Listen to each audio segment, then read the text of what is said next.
post last year. It's how to quiet those noisemakers in your head. And this, I'm sharing some stuff from my memo again, from chapter 9, When in Doubt, Turn Right. So I have done a lot of research before I did this event on some of you. You may not know, but I was actually cyber stalking some of you. So I was reading your blogs, yes, Carla. I was looking at what you comment on LinkedIn. I don't see somebody here who was supposed to be here. But anyway, I was doing my research and I was listening to you when I was trying to sell you those tickets. I was actually making notes and finding out what are your challenges and stuff like that. And I realized that a lot of people have doubts. I have a confession to make. I never wanted to be a motivational speaker. In fact, I don't even like to tell people I'm a motivational speaker.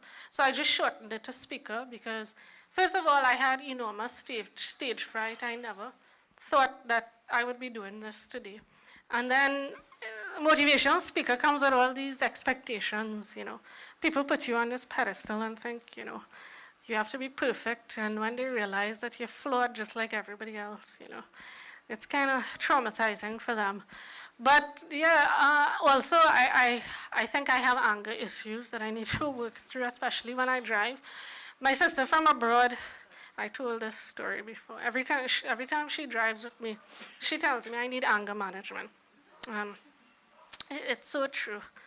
But the point I'm making is there are things you can do. We will always have doubts. A few weeks before this, I was kind of in a mess, which I shouldn't say. But I was doubting every time I do this. All of you, some of you are shaking your head. Every time, before I go on TV or before I do one of these events, I feel like I'm going to forget what I have to say. I doubt that it's going to have an impact. And I am like in a hot mess. And it's people like Chelsea and Ashley and Nigel and, Carissa who remind me that you are awesome. So for those of you who may have doubts, I'm telling you, Cheryl looks confused, yes. Those of you who have doubts, I'm giving you some tips how you can destroy those fears. So looking in the mirror and talking to yourself works for some people. It works for the model lady I spoke about earlier. It doesn't work for me because I talk to myself normally, like usually in the car while I'm driving. You can do that. You can do affirmations. My coach tried to get me to do those, but I just feel silly doing them. But what you could do, you could read over your work, whatever it is. Well, I'm a writer, but if you are a chef, well, you could taste your own food, but you could listen to what your family and friends and loyal customers have to say. Surround yourself with those people that will support you and love you unconditionally. Quiet the noise, the detractors that tell you that your stuff doesn't have value or you have no purpose. Remind yourself that you are alive for a reason. I mean, we live in a society, an age where, a life means little to some people anymore. The roads are crazy. I mean, anything could happen at any given moment. So just remember that there are people dying every day. And you have life. You could see, you could walk, you can hear, you can speak. You can work. And you are alive for a reason because you have a purpose to fulfill in this world. And it doesn't matter if there are 10,000 chefs or 10,000 photographers or 10,000 writers. What you do can be translated in a very unique way.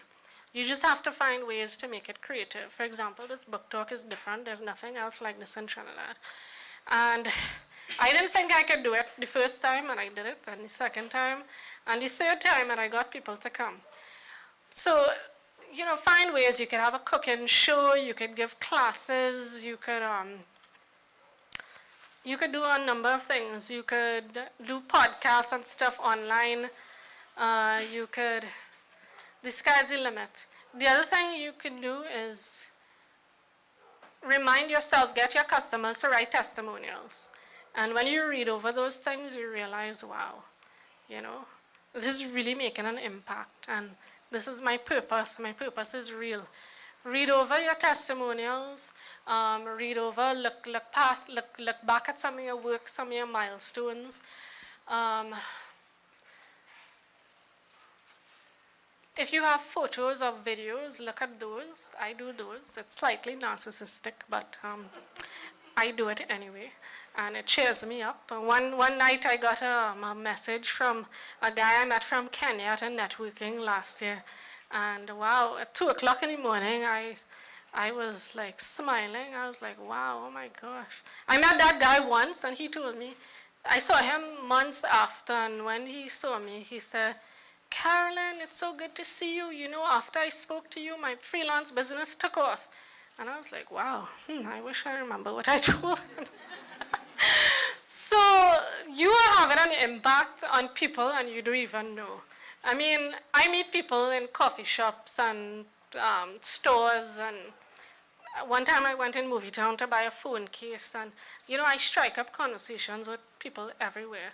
So customers, you don't have to really go hunting in a direct, overt way to look for customers. I didn't even call some of those people back, but of course I got their email addresses and phone numbers. But yeah, so customers can be found everywhere. You have to engage, you have to share your passion and your positivity with everybody. And that's how you spread your light to the world.